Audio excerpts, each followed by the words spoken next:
Senator Francis Escudero is recognized.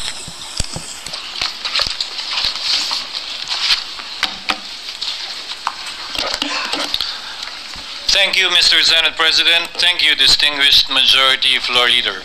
I rise to make a brief manifestation in response to the events of recent days. Ginoong Pangulo, meron po tayong kasabihan sa wikang Pilipino. Kapag nagturo ka ng daliri sa iba, may tatlong daliri na nakaturo palagi pabalik sa iyo.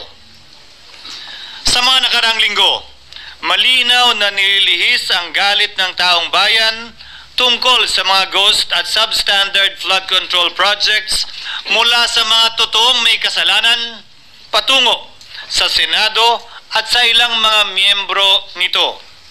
Tila pilit na ginagawang panakipbutas, ika nga at fall guy, at diversyon ang mga senador palayo sa Kamara at sa mga tunay na may sala. Klarong-klaro po ang script nito. Ipitin ang tatlong dating DPWH officials, pakantayin sa kanila, mema banggit lang na senador, habang pinagtatakpan ang mga congressman na tunay na kasabwat nila sa mga lugar na ginagalawan nila. Simple ang patunay dito.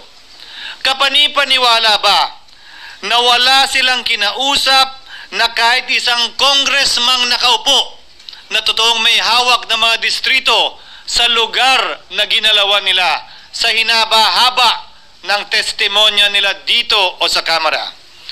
Banggit sila ng banggit, name drop sila ng name drop ng pangalan ng senador, maski na klaro naman kung inyong papakinggan na wala silang masabing direktang nakausap o binigyan ng anuman.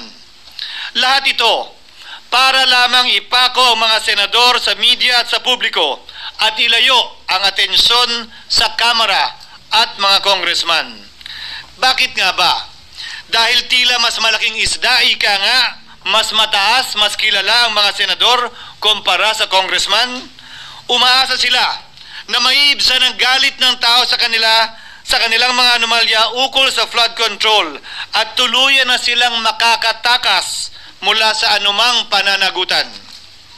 Isang tao lamang, Ginoong Pangulo, ang nasa likod ng script at sarswelang ito. Ating bayan, maprotektahan lamang ang sarili niya. Ang pangalan niya ay matagal nang bulong-bulungan sa bawat sulok ng bansa, pero ngayon, unti-unti nang sinisigaw ng taong bayan.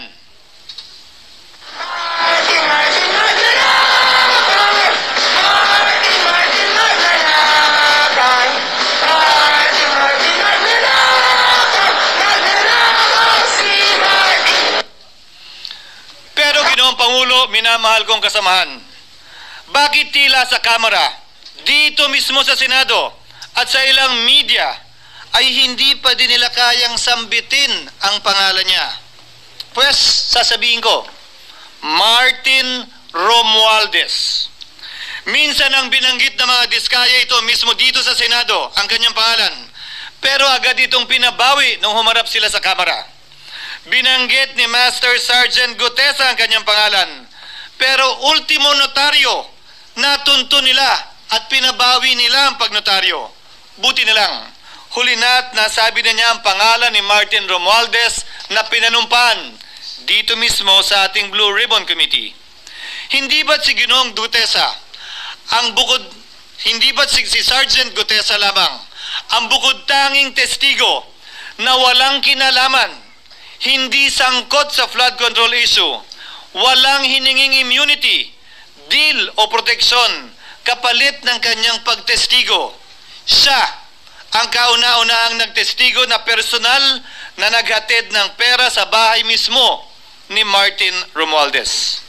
Ang salaysay niya, Ginoong Pangulo, ay kumpirmasyon ng matagal nang isinisiwalat ni Congressman Chanco at Mayor Magalong kung sino ang ulo sa paglilimas sa kaban ng bayan na ating naririnig na rin. 13,803,693 with Congressman Saldico as proponent. For the record, ang binabanggit po nating Representative Elizaldico, siya po yung chairman ng House Appropriations Committee. Wala kaduda-duda yan. Ito nga, hirap na hirap silang banggitin pa yung isa sa mga mastermind nila dyan, si Saldico, hirap na hirap pa silang banggitin. May isa pang mas mataas sa kanya? Hindi naman gagalaw yun kung walang siyempre hindi naman gagalaw yun kung walang pahintulot yung mas mataas sa kanya. Just the House Speaker. Ginoong Pangulo, pahintulutan niyo po ako magkwento ng konti upang patotohanan ang mga salitang ito. Taong 2023 nung tinalaga si Ginoong Kiko Laurel bilang kalihim ng Kagawaran ng Agrikultura. Bilang suporta sa kanyang mandato, tinanong ko noon ang isang simpleng katanungan sa budget process natin. Bakit mas malaki ang pondo ng flood control kesa sa agrikultura? Why is it that the budget for flood control is bigger than the budget of the Department of Agriculture or the agriculture sector as a whole? The fifth biggest allocation, not even a department, is flood control, and allocating a measly 31 billion for irrigation, for rice. Why? Pagkatapos po noon, tinulungan ko siyang bawasan ng flood control budget at idagdag sa 2024 budget ng Department of Agriculture. Aniya, tumawag daw sa kanya si Congressman Zaldico dahil pinapatanong daw ni Speaker Romualdez, bakit binawasan ang pondo ng flood control? Ngunit wala nang nagawa si Congressman ko dahil sinabi niyang pasayan ng Pangulo. Nung termino ko rin po bilang Pangulo ng Senado, maraming beses po akong tinanong ni Pangulong Bongbong Marcos tungkol sa panukalang budget para sa 2025. Sinabi ko po sa kanya ang buo at tapat na katotohanan para malaman po niya ang tunay na larawan at sitwasyon ng pambansang budget para sa taong yon. Ito marahil, Ginoong Pangulo, minamahal kong kasamahan, ang isa sa mga dahilan kung bakit pinag-utos ng Pangulo ang pag-veto at pag-for late release sa FLR at pag-hold ng malaking bahagi ng budget nila. Marahil, isa rin ito sa mga dahilan kung bakit ninais ng Pangulo na matanggal si Congressman Zaldico bilang chairman ng House Committee on Appropriations dahil sa mga inilahad ko at marahil na-discover din ng Pangulo kaugnay sa 2025 budget. Hindi malayo, Ginoong Pangulo, na naganap din ang mga ito noong 2023, 2024 at mga nauna pang budget kung saan napakaraming ghost at substandard projects ayon kay Secretary Vince Dizon at ayon mismo sa talumpati ng ating kasamahan na si Senator Ping Lacson. Ngunit marahil ay walang naglakas loob na sabihin ang katotohanan kay Pangulong Marcos o magsumbong sa kanya kaugnay sa ilang mga bagay na ito bago ako. Nais ko din pong kumpirmahin ang sinabi ni Congressman Toby Chanco na ang pag-file ng impeachment complaint laban kay Vice President Sara Duterte ginamit na paraan ni Speaker Romualdez para mag-release ng pondo nila na naka-FLR or for late release bago mag-eleksyon. Maski na alam po niya na hindi po ito kayang talakayin ng Senado hanggang sa Hunyo pa mula nung simula. Ulitin ko, ginamit ni Martin Romualdez ang FLR at ang pangalan ng Pangulong Marcos upang itulak ang kanilang unconstitutional na impeachment complaint. Sabi nila, pumirma kayo dahil kung hindi lalabas ang pondo nyo na naka-FLR bago mag-eleksyon. Subalit, Ginoong Pangulo, hindi ito umubra. Hindi ito umubra dahil tinanggihan ito ni PBBM. Sinabi niyang walang ganyang uri ng usapan at sinabi niyang hindi niya gagawin yon. Kaya't hanggang ngayon, nananatili pa rin for late release ang mga questionableng pondo nila. And that is why, Mr. President, distinguished colleagues, at the height of the impeachment controversy and amidst the passion of some sectors to remove the Vice President at all cost, I urged prudence and level-headedness because I knew that greed and not accountability was the reason behind it. In the end, Mr. President, the Supreme Court vindicated us.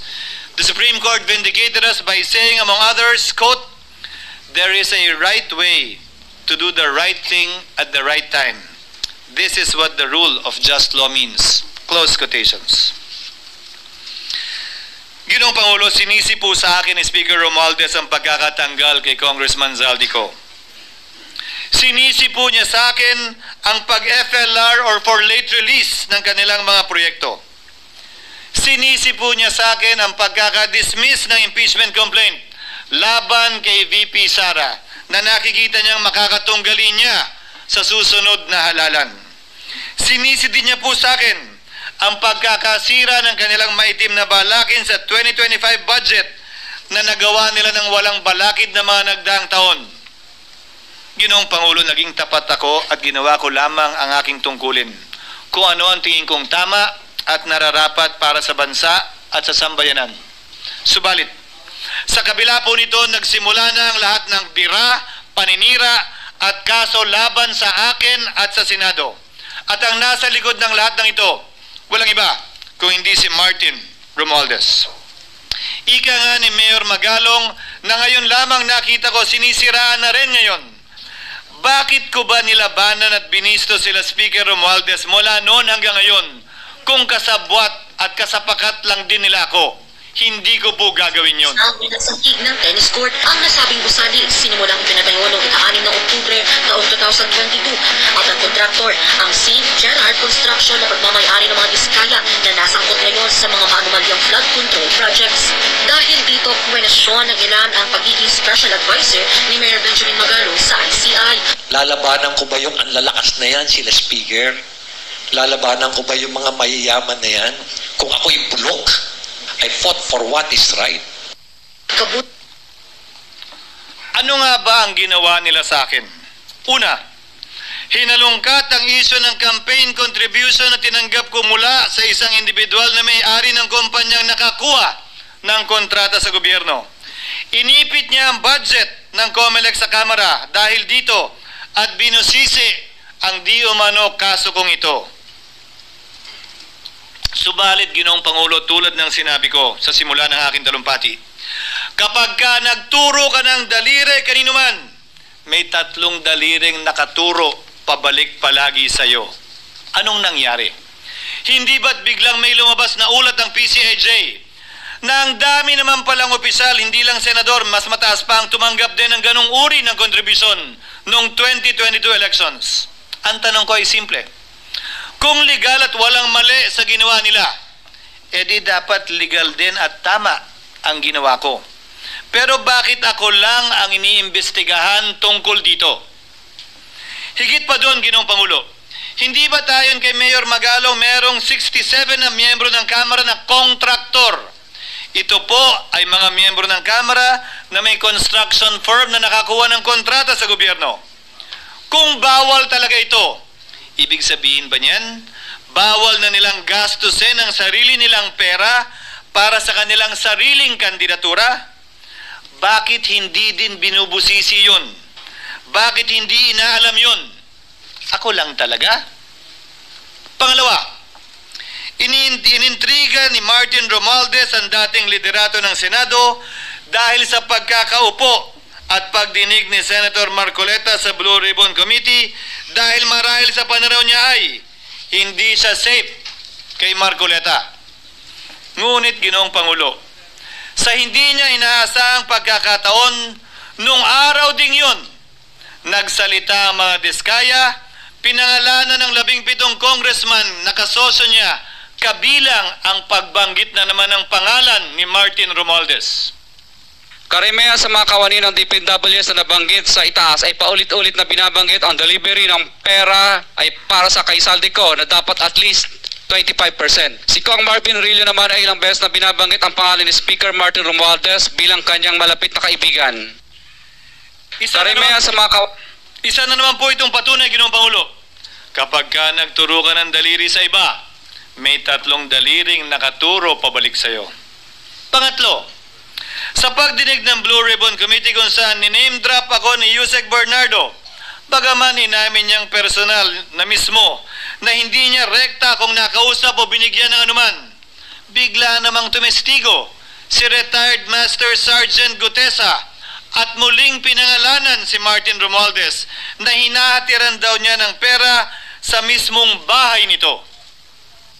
Ang bawat malita ay may lamang humigit kumulang 48 million pesos. Kalimitang dinadala sa bahay ni Congressman Saldico, ibababa lamang namin ay 35 malita para i-deliver sa bahay ni House Speaker Martin Romualdez. Gamit ang script niya sa pagturo sa akin, ayan na naman. May 3 daliring nakaturo palagi pabalik sa kanya tuwing ginagawa niya yan. Ulitin ko po for the record, Ginoong Pangulo, ang sinabi ni retired Master Sergeant Gutesa. 35 maleta ng pera na naglalaman na mahigit kumulang 48 milyong piso bawat isa o kulang-kulang 1.7 billion pesos sa isang delivery ay di umano hinatid niya sa iba't ibang bahay, sa iba't ibang pagkakataon ni Martin Romualdez. Subalit, sa kabila ng lahat ng ito, hindi ba nakapagtataka bakit hindi sinasama si Martin Romualdez sa anumang investigasyon? DOJ man, NBI man, AMLAC man. No ako po ay pinuntahan, no ako po ay dumalo sa imbitasyon ng ICI bilang resource person. Binanggit ko at tinanong ko din ito sa kanila. Ganito ba katindi ang kapangyarihang hawak ni Martin Romualdez? Na bagaman hindi siya speaker, tila the name that cannot be mentioned pa din siya at nagagawa pa din niya ang nais niya kaugnay sa isang mapamiling hustisya o selective justice. Halimbawa, bakit ang daming kondisyon bago ipasok ang mga diskaya na nagpangalan sa maraming congressman sa witness protection? Pero pag si Alcantara, Hernandez at Bernardo, walang ganong kaparehong kondisyon. Bakit hiniling agad ang freeze order di umano para sa asset ng mga name drop na senador? Pero maliban kay Congressman Zaldico na mukhang nilalaglag na nila, ni isang congressman walang request para sa freeze order. Pagdating naman kay Martin Romualdez na dineliveran ng bilyong piso sa bahay mismo niya, ang sabi ay, quote, "We will work on it lang." Bakit interesado ang lahat sa 6 na senador na idadawit di umano ni Bryce Hernandez na handang-handa tayong alamin sana kung sino-sino sila para mapagpiestahan natin sila? Pero nung sinabi ni Bryce na hindi pala senador, kung hindi kongresista lamang ang papangalanan niya, aba, biglang naglaho ng parang bula ang atensyon. Parang wala na nagtanong. Parang wala nang interes para alamin, sino-sino nga ba yung mga yan? Kung ako po yung tatanungin nyo, alam ko merong 6 na senador eh. May nagtatanong sa akin, bakit wala si Cheese? And my answer to that is, I'm almost sure, though probably hindi ma-mention si Cheese simply because walang insertion doon. Sa Bulacan. Escudero, wala doon. Hindi po senador yung laman nung computer ko. So fake news yun, ha? May 6 na senador na nunumbrahan mo daw. Mga congressman yung nasa computer mo. Yes, yung nasa computer ko po, congressman po. Okay, thank you.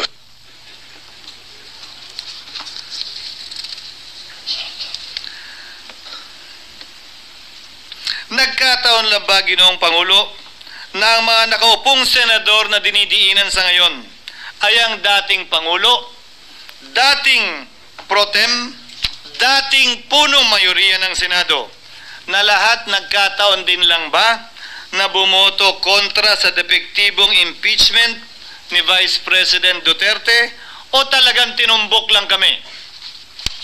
In other words, Mr. President, are we truly for transparency and accountability, or are we merely offering a politically convenient sacrificial lamb in an attempt to appease the rage of the people? What is painful, Mr. President, is that along the way, reputations have been disparaged and tarnished. Innocent persons have been implicated, and the Senate is slowly but surely being destroyed. Nagkataon lang po ba na ang lahat ng ito o ito'y sumusunod sa isang script, direksyon at basbas ni Martin Romualdez? Sa kanyang script na naglalayong ilihis ang galit ng bayan mula sa kanya at sa mga kasabwat niya at ituro ito sa Senado at mga senador.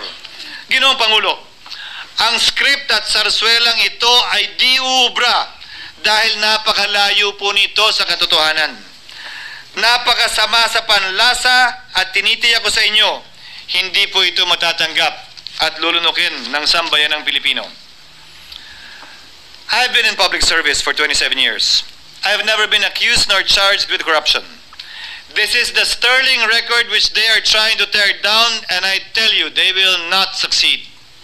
I will defend myself, Mr. President, against these malicious and false allegations. In fact, I have already filed and will be filing necessary and appropriate charges against my accusers and prove them wrong.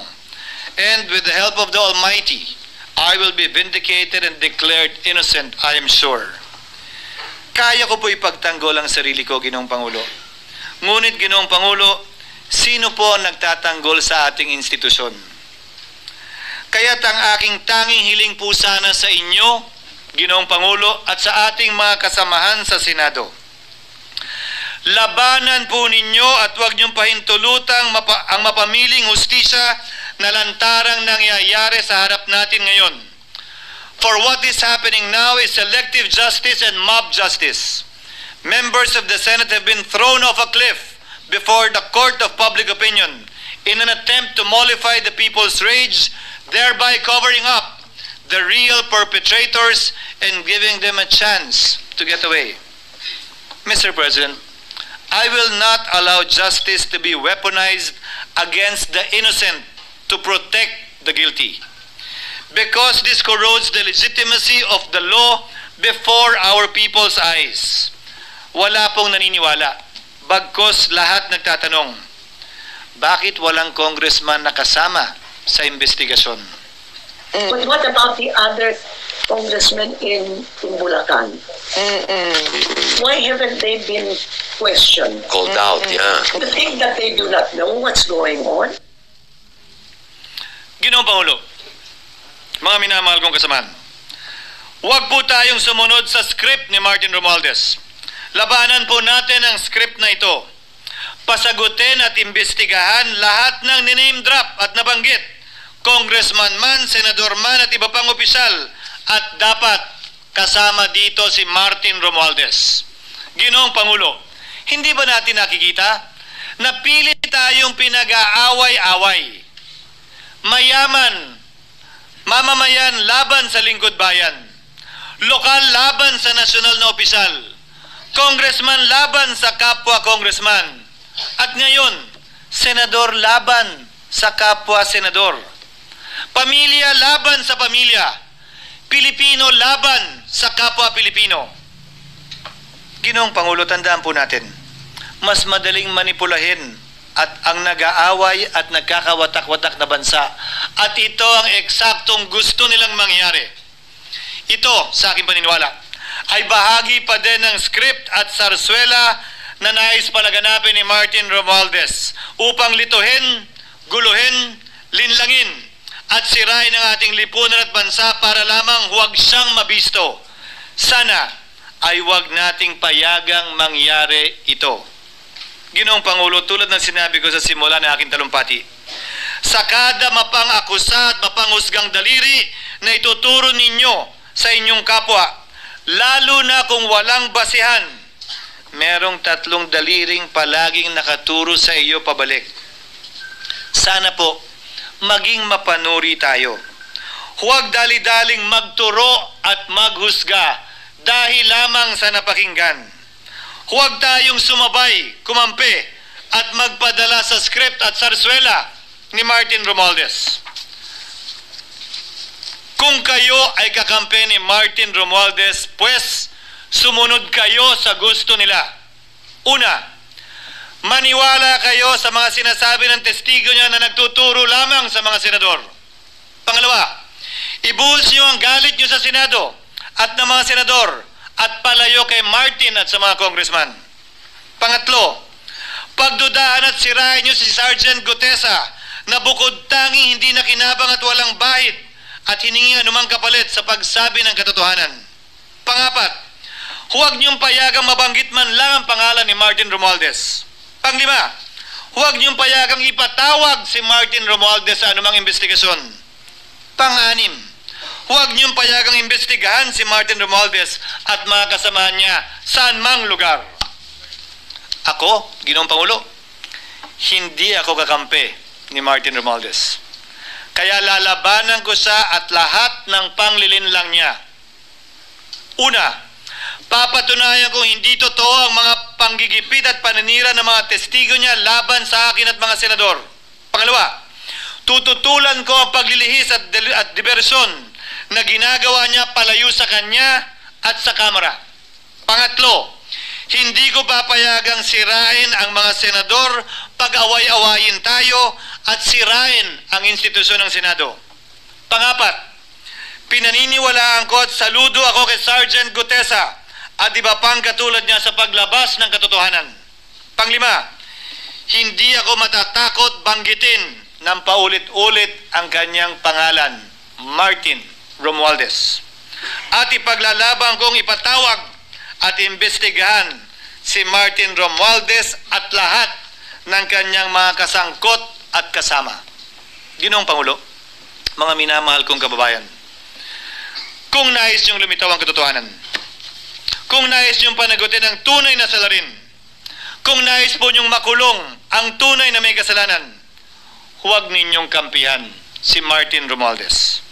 Punitin natin ang script ni Martin Romualdez at higit sa lahat, huwag magpadala, huwag sabayan, huwag maniwala sa sarswela na nilalako ni Martin Romualdez. Maraming salamat po, Ginoong Pangulo, at magandang hapon po sa ating